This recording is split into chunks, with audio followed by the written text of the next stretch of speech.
pyetja e fundit, selamu alaikum rahmetullahi wa barakatuh, a ka namazi i kindis sunete para tij?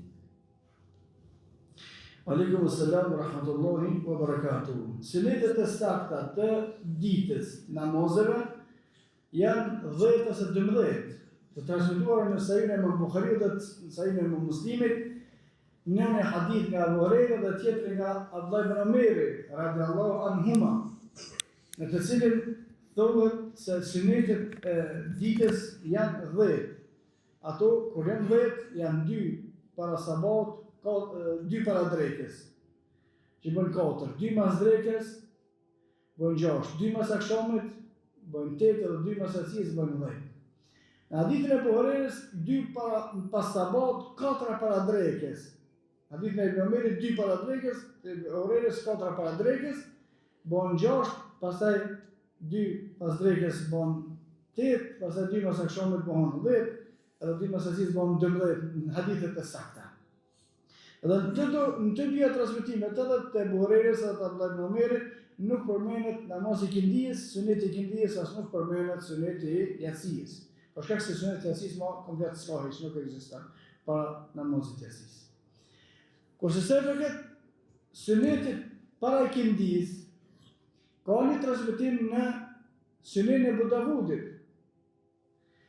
në të cilin qëndron se pejgamberi sallallahu alaihi wasallam ka thonë, Allah subhanahu wa taala ja ndriçon fytyrën e personi i cili i fal 4 rekate sunet para kindijës.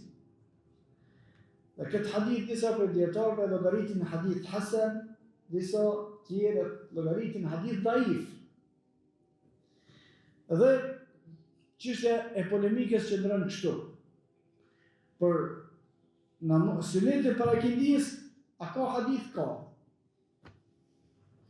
Pastaj, disa dietarë kanë gjetë defekt në zinxhirin e këtij hadithi dhe kanë thënë hadithi është i dobët, disa tjerë e kanë llogaritur se hadithi është tamam, tash çështja mbetet te studimi i hadithit.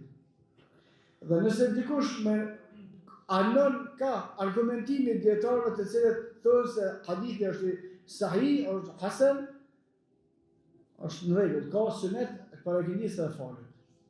Nëse mendon se hadithi nuk është në rregull, është i dobët, nuk falet. Por nuk ka drejt me u thonë bidaxhia të që i falet, për shkak se këta kanë hadith të cilin një pjesë e madhe dietarëve thonë se është hadithi i pranueshëm. Atëherë themi të i kindija në varësi të asaj që i sheh argumentet, nëse e sheh si të grupi dietarëve që mendojnë që është hadithi hasan, ka sunet e kindijës, nëse e shef që është i dobët, nuk ka sunet e kindijës. Kurse për jacije nuk ka hadith sakt që as sakt as hasan as kur hadithin nuk ka që ka sunet para farzit e kindijës.